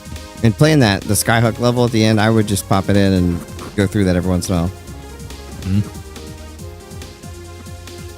And then Storming says, yes, those are both goated games. And X-Man arcade game is goated with TMNT Arcade. Those are both very fun. very lovingly adored. Konami had a run in the 90s, man. Like they had like a 6-year, maybe 5-year stretch where they just could crank those games out and they just print money. Right. Come back, Konami. Make good games again. Actually. No, Fenris says Konami had so many excellent licensed arcade games, X-Men, Simpsons, and even a random Cowboys of Moo Mesa game, which is largely built off of Sunset Riders engine. Yeah. Interesting. I saw that cartoon a couple times when I was a kid. It wasn't good. No. But they have a good game. Yeah. And Fenris also says TMNT Arcade is a childhood favorite. Storm Eagle says TMNT Arcade, TMNT 4, and Shredder's Revenge are also great. And you guys, lots of good licensed games. A lot of love for the Teenage Mutant Ninja Turtles. Yeah. Yeah. And then Fenris says Turtle Power. Even Capcom had some goated licensed arcade games like The Punisher, Marvel fighting games, Alien vs. Predator, Cadillac, and Dinosaurs. Oh, that sounds. Oh, it's good. It's a good side-scrolling beat 'em up. It's fun. And then even a duology of Dungeons and Dragons games. That's cool. Yes, those are really good Yeah. too. Yes. And The Punisher, did you guys ever play the LGN, one of those? I know that they're notoriously, make bad games, The but Genesis, on, right? on the NES. Was that the behind the back shooter? Yes. Oh, yeah, I Yes. did not like that. I thought that was like the funnest game. I just loved the targeting, just the being on rails. It was fine, just a fine rail shooter. The bleak sense of humor in that, just like accidentally shooting like the occasional saxophone player and listening to him. Yeah. Okay, now I want to play it again. I want to shoot the saxophonist. Yep. It's pretty good. I don't know. I had a really fun time with it.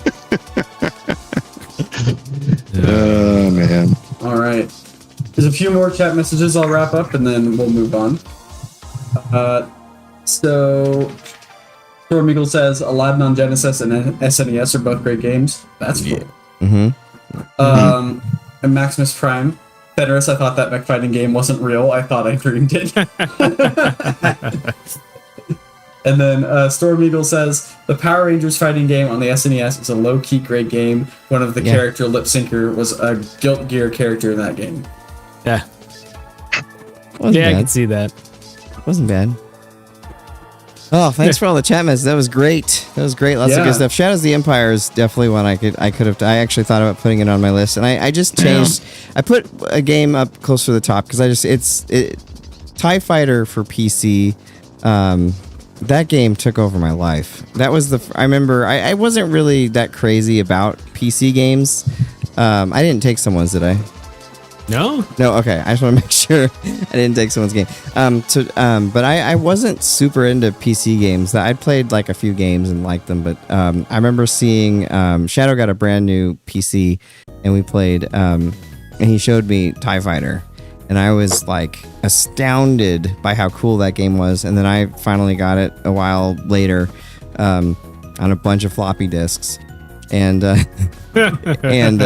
that game, I felt like I was an Imperial pilot, and it came with an instruction manual that had like the backstory of stormtroopers and pilots and stuff, and how they're brainwashed from a young age, and had like a little story about your character and stuff like that. And I thought that was just really, really cool. And you had to play the game, it would tell you to go to a page of the manual, and you had to type in like a word on that page that it would tell you for the piracy protection.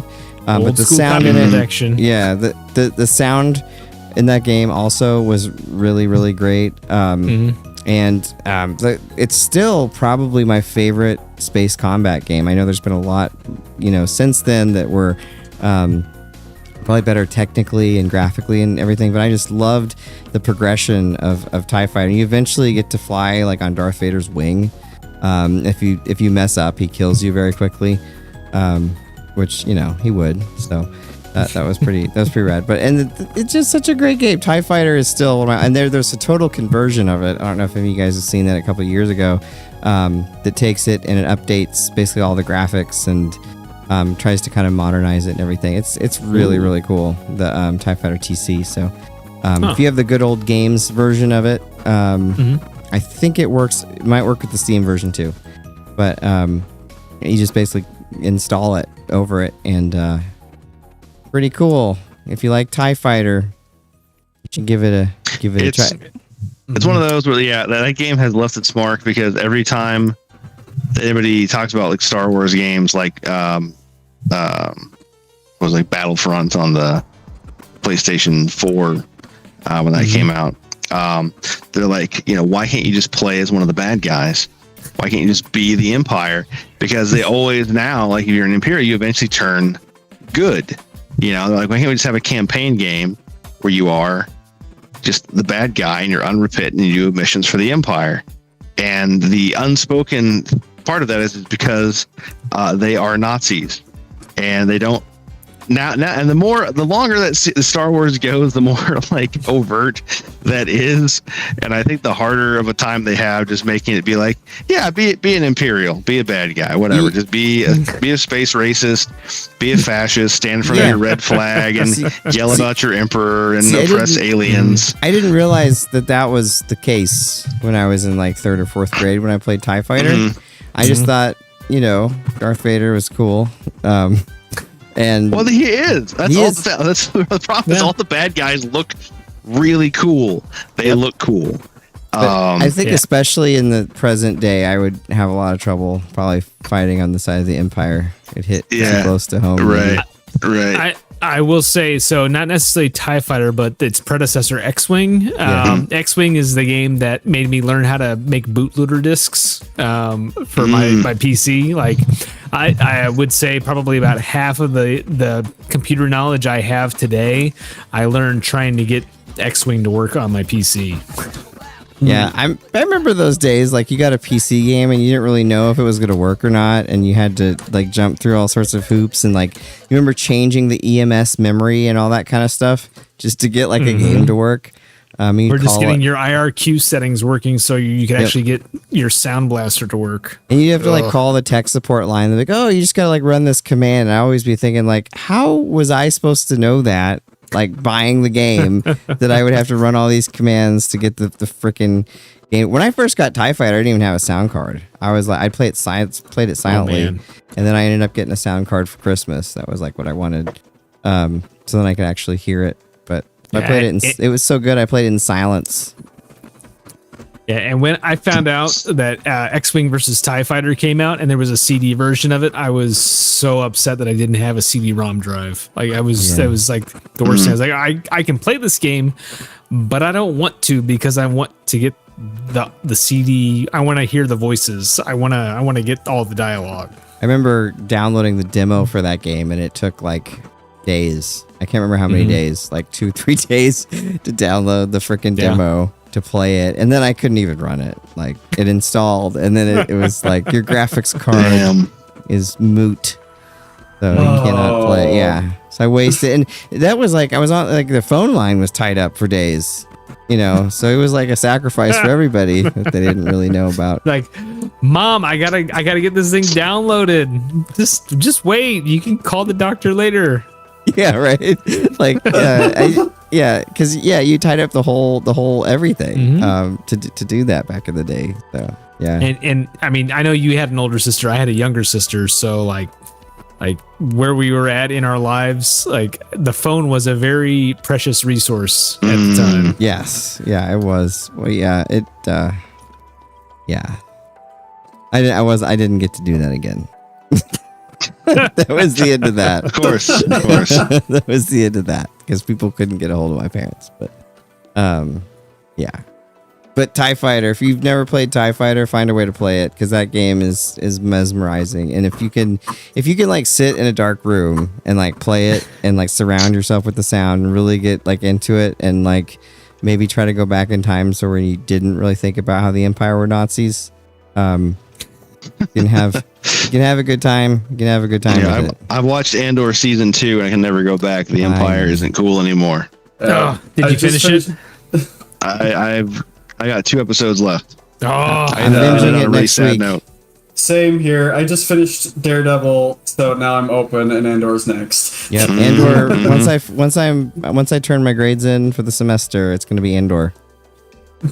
That episode you just watched, Maul. I was like, I only planned on watching that one yesterday, and then I was just like, nope, I gotta get through this. You gotta keep going. Yeah, It's a nice escape from reality, right? Say that again. It's a nice escape from reality, right? Something like that. Not quite as much as I thought when I started.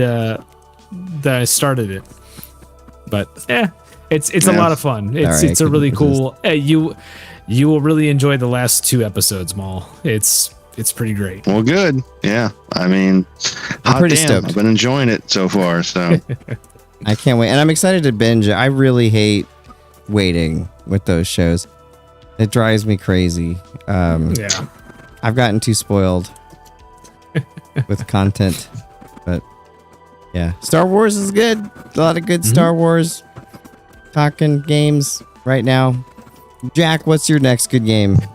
All right, so I have like 4 more games on my list, and I was really struggling with which one I wanted to highlight here. Maybe we do a follow-up episode sometime, but yeah, I'm gonna go with Chronicles of Riddick: Escape from Butcher Bay, because honestly, that's kind of the game for me that really showed that console licensed games could be good again.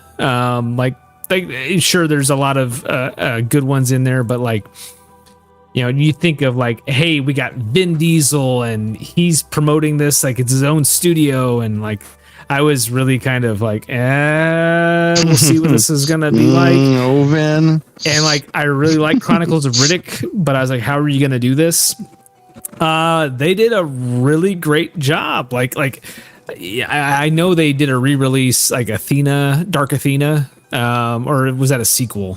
Regardless, Chronicles of Riddick is awesome. If you like Pitch Black, if you like the Chronicles of Riddick series, it is a really cool, immersive sim that's first person, from the Starbreeze guys, the guys that eventually will go on to do, Syndicate.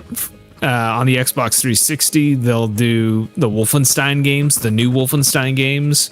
Machine Games came out of those guys, but like you can kind of tell like they really have an RPG in there. You kind of go in, you're in prison, you have to break out, you have to fight these gigantic mechs, and all you really have as a superpower is you can see in the dark.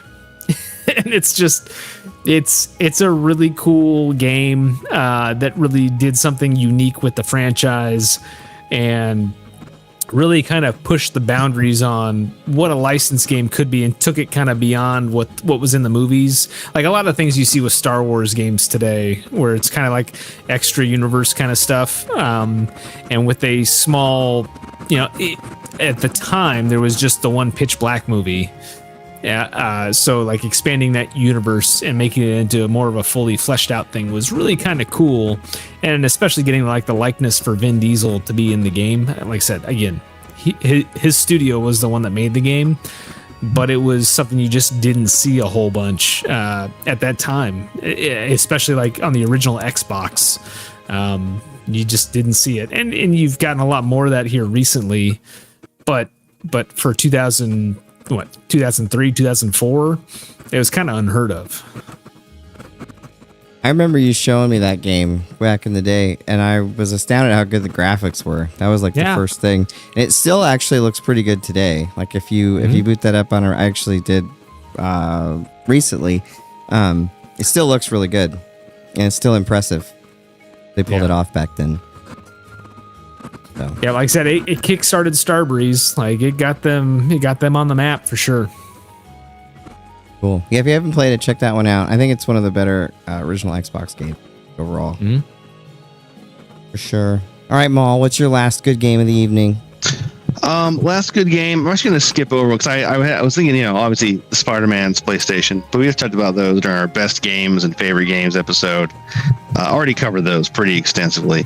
So I do want to mention Parasite Eve on the PlayStation 1, which a lot of folks forget that is a licensed game based on a Japanese novel.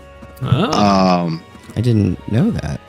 Yeah, and there's also I think there's a movie of it out there as well from Japan, but game is based on those, and what a cool weird ass game. I actually just referenced that yesterday. We were talking about upgrading guns in a board game that we were talking about, and I was like, man, if only we had like a workbench like Parasite Eve, we could make a rocket launcher, flamethrower, armor piercing bayonet, or something like that. You just like just pile more and more things onto your guns.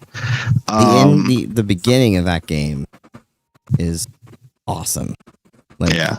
Mm-hmm. It's just a while. So if those who haven't played, it's like an RPG, turn-based RPG,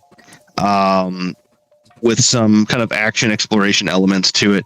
But you are like a what are you like? You're like mutating through the course of the game too, like discovering her powers. But the whole world is being like undone by people's mitochondria, like evolving. There's some weird like mumbo jumbo, not really science kind of stuff in that. But basically, just like people are turning into creatures, animals are mutating, buildings are becoming like infected with biomass, and you're just a cop. A cop with a gun that you can level up and upgrade.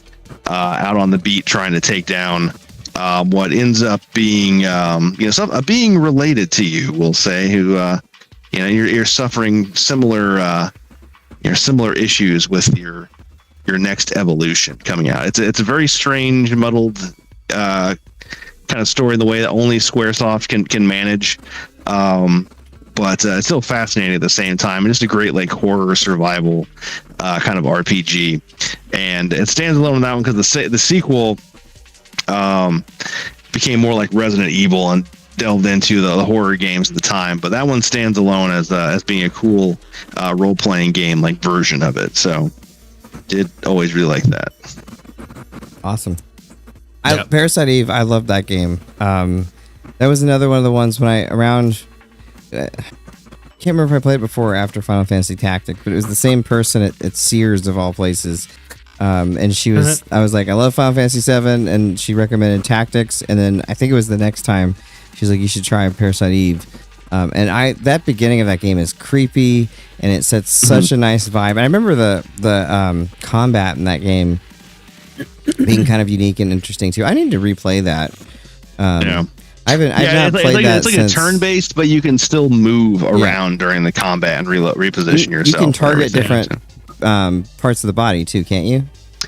Yeah, it's like targeting of the gun, and there's also like some attacks are targeted, and others are like area of effect. So you have like a zone that you hit or shoot into. Yeah, there's interesting stuff in it. But the vibe of that game has such a vibe. I mean, it feels. I just remember feeling so creeped out by that game in a way that few others did. I really liked. Yeah. Well, I never played 2. Is 2 any good? And it's not. I won't say it's not good. It is worth playing, but it did suck for me at the time because it plays completely different than the first one. So if you're looking for a sequel to the first one, the story is still on that same track, but the gameplay is a totally unrelated thing, and felt more samey because it's trying to fall into and follow the patterns of like a Resident Evil, Dino Crisis, any number of imitators from the time. And I remember when it came out, it made more waves for there being a shower scene in it than the actual gameplay. So it sounds like the late 90s, early 2000s. Yeah, Well, I mean, not that's not worth playing. It's fine. It's just not. It's not the same game. So I'm glad you mentioned that one. That's a nice. I haven't thought about Parasite Eve for a while. That's a good one. Yeah. All right, Logan. Do you have any chat messages to read? Yes. So from Storm Eagle, same break. TIE Fighter owned me for a good few months. X-Wing did the same thing with the piracy protection with the passwords. X-Wing versus TIE Fighter LAN parties back in the day with 8 buddies and 8 PC. Those were the days. Yeah. Never got to experience that, but that sounds amazing. I played on the Internet Gaming Zone with lots of lag.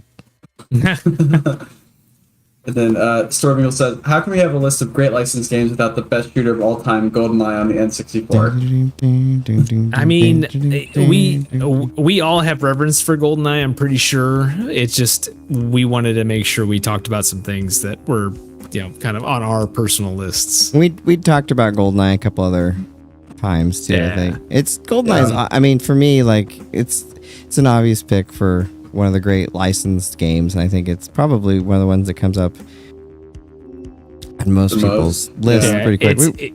It's easily my most played N64 game. Yeah, I think that's true for most N64s. That was before Halo. That was the multiplayer shooter. Mm-hmm. And then Storm Eagle says, "Escape from Butcher Bay still holds up well today." Yeah. Oh, and then we've got someone new watching the stream, 8-Bit Moss Playa. For 1 hour, 3 minutes in the past. Did you discuss Friday the 13th on the NES? Is Goonies 2 technically a licensed game? So I enjoyed Friday the 13th on the NES. I know it's apparently not a good game or whatever, but it's a stinker. I was never really at that age. I didn't really get to watch Friday the 13th for a few more years, and so the only way I could experience it was on the NES. And so I think that's probably why I liked it. I bet if I played it today, it would be smelly. Well, that's one I remember. There's a few things that had going for it that I liked. I liked that it started with a knife going into the eye of Jason's mask. That was neat. Immediately, great start. You put it in, wham, awesome. Also, where else you getting that? And then the opening music, kind of creepy, got a cool little vibe as you're picking your characters. Honestly, the biggest problem with the game in a lot of ways is just that once your two best characters die, you have one really fast guy and one really fast girl. If you lose them, the game becomes awful. It's so hard after that point because everyone else is super slow in a game where the whole mechanic, the purpose is for you to run really fast from cabin to cabin to cut Jason off so he stops killing campers, the kids in the camp. Yeah. And that's your timer. It's you've got a countdown as all the kids start dying off if you can't get there fast enough. And goddamn. And I mean, he himself is really hard. He's very intimidating though, which is great whenever you do run into him. He is just merciless and scary and all that's really cool. But it's really difficult to manage all the different counselors as they're kind of all scattered around the campsites. And between that and then just you go into a cabin and you're like, oh, is he here? Nope. And then you turn around and it's like, oh, there he is. And then you have to do that silly little punch out mini game, which hopefully you have a knife or something to fight him with. It was going for something and it just didn't pull it off. Right. It's certainly, I don't know. I think, it's, again, the games were notoriously hard back in the day. There was going to get his mother's head in the cave, and you can't see where you're going because it's a black door on a black background, and that's by design. That is by design that it is supposed to be awful like that. Yeah. Yep. The guy. But I do like the color scheme. Get out of here, you son of a bitch. Get out of here. I like how he has many time. I like how he has the few little stray hairs kind of out the side. Ugh. Go make fun of you really need that game as a Tommy Jarvis to just come and save your ass. That's what it takes. Yep. Then it'll be all right. It's very difficult. I do like that one better than Nightmare on Elm Street, though. I will say that. Yeah. That's because Nightmare on Elm Street. Fenris says Nightmare on Elm Street is NES is a hidden gem. Oh, really? Interesting. I don't know, and maybe it's when I did the replay, but I just remember it being a little too esoteric as a game. It doesn't really feel like.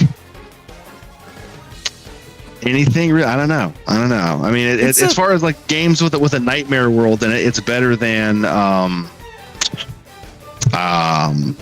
I don't know, like Jekyll and Hyde or something like that. I'll give you, the original walking simulator. Yeah, right. So there's that. It's a weird game, but try that one again. I tried it again fairly recently and I actually enjoyed it. Yeah. Okay. It's not like the greatest game ever. I mean, it's not Mario 3. But if you want a kind of a obscure NES game that's kind of fun, you know, not bad. Yeah, maybe I need to get like the I think that game had the 4-tap on it for multiplayer. Maybe I need to get one of those going. Yeah, and play multiplayer on it. Maybe. Oof. Well, if I ever get a Switch 2. Can you believe we're less than a month away from that thing coming out? Yeah. No. It's pretty crazy. I still haven't gotten an invite, and I did the Nintendo one like right after the announcement, and you have to have 50 hours of gameplay, and I just looked at one game on Mario Kart. We have 256 hours. So like I meet that. I've had NSO since the Switch launch. So Nintendo, it's crazy. Please give me a Switch to invite. I want it. Yeah. It's not going to help me, but I'll get an effort though. I did get a GameCube controller though. Woo! Yeah, there you go. The Switch 2 GameCube controller. So Nice. if I ever get a Switch 2, to play with it. It'll be fun. You can be the envy of every Smash player in the world. Yeah. I don't know. I'll get one when I can just walk into a store. As I've always said, like I would like to have one. I don't want to work for it. I want to let this go. And it's happened for every other Nintendo system. I've just walked in, and maybe they just restocked. I don't know, but it's just been sitting there. I need to walk in with you. Maybe. I've been thinking about this a little bit. What's kind of crazy, what I think is, and Logan, I'm sorry, we'll let you get to your game here in a minute, but like, what's crazy about the whole Switch pre-order situation is I think there's a little bit of anxiety around if you don't get in on that, like the first round, and I understand where you're at, Break, like if you don't get in on that first round, you might end up spending more money on it because of tariffs. Right? And you might not. Who knows? It changes every day. There might be a negative tariff by then. Man, I feel this is every day we talk about these goddamn tariffs. Every episode, we're not going to get political this episode. Oh, but the tariffs, by the way. People need to watch Ferris Bueller. Yes, yeah. There was a Star Wars Episode 1. Another tariff-laden cautionary tale. The trade routes, they're in dispute. And then that turned out great. You know, the Empire. True. But I felt so bad for a board game company. I think it's the OP games. I need to double check that. But they had pre-tariffs loaded up a tanker with all these games, right? And, to restock all the distributors. Sail to the U.S., tariffs happen while it's sailing. Get to the dock. They can't or don't want to pay the tariffs, so then all the games are now going to be like at a loss if they don't raise the prices up. So it's cheaper for them instead to ship them all the way back to China. So they did that, and they're on their way back right now, and the tariffs are paused. And it's like, man, how many thousands of dollars and just like and months of time with all their inventory going back across seas. And then if they send them back, who's to say that it won't start up again by the time he gets back? And they're just going to send him around in a big circle over and over again. Yeah. Like, I know we've probably got some listeners out there who are like pro-tariff and some who are anti-tariff, but man, I don't think whatever side of that debate you're on, taxes. Whatever. I mean, some people are like, it's the long game. Just wait. Okay, guys. But anyway, if you think that's fine, I'm not an economist. But regardless, I think you have to agree that the way it's implemented has sucked. Like, so many businesses are just like, well, we are screwed. And we have no way to... I'm getting ready to go to Gen Con in the summer, and so many companies are like, we will not have new games to show up at the trade show this year because we cannot afford to ship them right now. So we're just not going to ship anything to the United States for the foreseeable future. And that is insane to me. I'm going to go to a game room floor full of old games and still have a good time, I grant you, but it will have a little bit less pizzazz than, you don't need than 30 games, Maul. You only need like 2 to 3 games. And you might pay a little more for each of them. I hate to show you my closet back there with my games. And that's not even my Calyx downstairs. That's Maul, there's the overflow. There's a professor at the university where I'm at, and he has a humongous tabletop game collection. And they're like the walls move around so that you can access. God, he put some money into that. I've seen shelfies like that though. Yeah, it's pretty cool, and he's got so many, good and bad. Yeah, there's a lot of that too. I need to pare my collection down a little bit. I'm getting to where it's like, I feel like this is my overflow, and I've got on this side over here, I've got my role playing books overflow, and it's everywhere. I don't know. Cool. I've got minis coming in. That's what I just got before the start of the show. Nice. New pack of D&D minis. We're flooded. Anyway, sorry to take you off track there, Berman. I just had to vent for a second again. Okay, that's okay.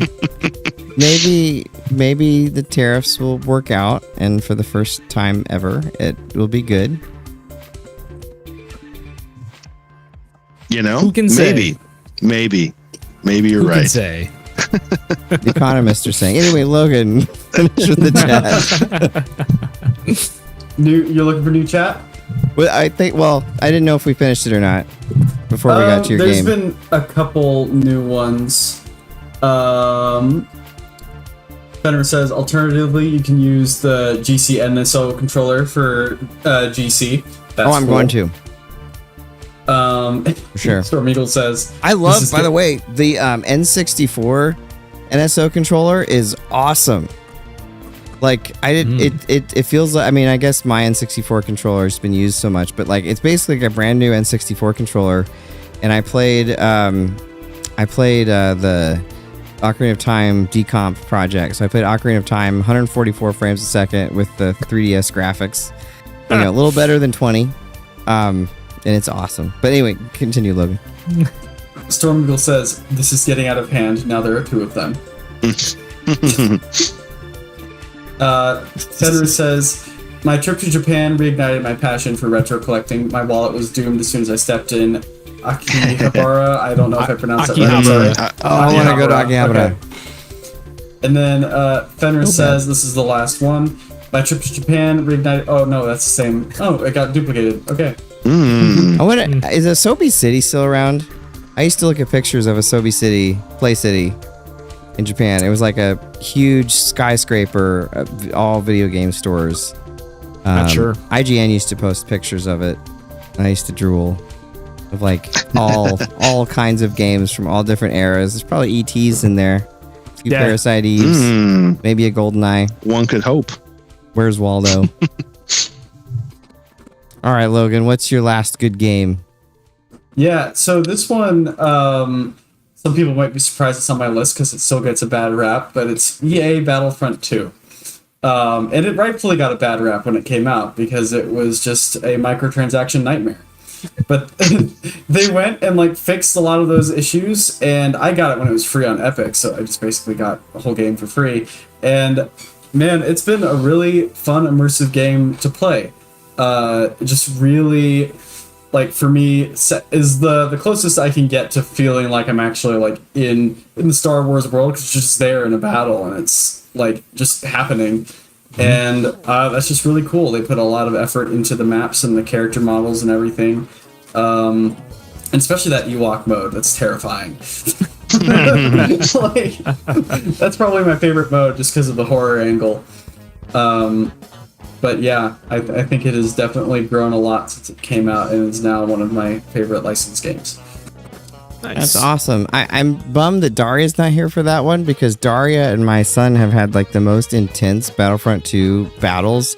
Darria is, of course, as you know, very nice and everything, but she gets, when it's a multiplayer game, she throws down. She gets intense. I believe and like then those two play it together. You like come down there like, and when one wins, the other one gets mad, and vice versa. And it's like, you know, who's going to be the one that wins the last game. So sorry you didn't get to be here for that, Darria. I know that you would have enjoyed that discussion.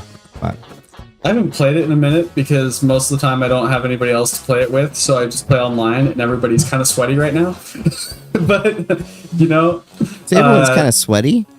Yeah, no, there's a lot of like people that play that as like their only game, and so as someone who's more of a casual player of the game, it's like I just get destroyed. Yeah, there was a Warcraft 3 comic on Penny Arcade. Look it up, people, about that. It's pretty funny. I won't say it on air.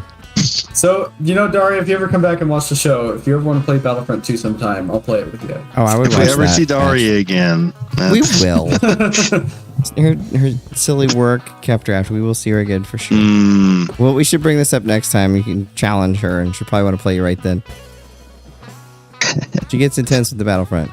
Yeah, which is good. Nice. All right. Well, this was a fun show for sure. I like this. This is a really fun topic. Jack, is there anything you'd like to say before we head off into the sunset? Yes, I would actually like to shout out my wife. She is graduating from KU this weekend with her degree in communication. So I am super proud of her. I am really looking forward to seeing that. And then we get to go to law school next year. So that'll be a whole new experience. So, you know, I'm very proud of her. That's awesome. She's worked very hard on this. And so I'm very, very happy to watch her walk across the stage and get her diploma or get her degree. That's awesome. That's fantastic. Tell her congrats. Well, congrats man. to her. That's really fabulous. Thanks. That's really fabulous. And Maul, Will do. anything you'd like to say? Yeah, I don't know. Just I would say I'm very happy at work right now. I decided to post like, who wants to play or learn to play? Get out there, motherfucking undead piece of shit. Sorry, I couldn't help it. No, that's fine. But play D&D. I had a couple people that had expressed interest in playing D&D, so I put up a sign-up sheet, and I got 20 people. Whoa! Who want to learn to play D&D to sign up for that. So That's I'm really going to be cool. teaching people all month long, and then I will not continue to run the campaign. One of them has to pick up that. It's just not going to happen. But yeah, it's cool. It's very cool. So I'm just glad that the game is still growing. If anybody out there, you know, wants to learn, like, don't ever be afraid to ask, because the game's still growing. There's lots of friendly people. It's cool. It's a great time to get in, and there's a lot of really cool ways you can learn to play it online or just with friends. Super welcoming absolutely. community too. Awesome. We'll say. Logan, anything you'd like to say before we head off? Yeah, a couple things I watched this week. Finally made it all the way through Daredevil, which that first show, fantastic, perfect in every way. Gordon again, pretty good. A little rough in a couple spots, particularly the beginning and the end, but like the middle is still fantastic, and I'm impressed it came out that way because they had to like completely reshoot it. So yeah, good job on that team. And then I also lots of Marvel this week. Went and watched Thunderbolts, which I was pretty impressed with as well. Yeah, it was really good. Yeah. And then I also saw Sinners this week, which was a fantastic movie. So yeah, good movie excellent. week. Excellent. Yeah. Awesome. This is a really fun show. I want to go try. I'm gonna go try some of the good games and also some of the terrible games just for fun. Superman on NES is gonna be the first one. But for this week, Nintendo, like, what's going on, man? Like, I've been a loyal Nintendite since like 86, 87. I was like the biggest GameCube fan in the universe, defending it against the Jack Burtons of the world back 20 years ago. Like, what is the deal? Why can't I get an invite? Please. No, but in all seriousness, next week we're going to have Adam Blue on the show. Should be a lot of fun. And we'll see you same time next week on The Game Show.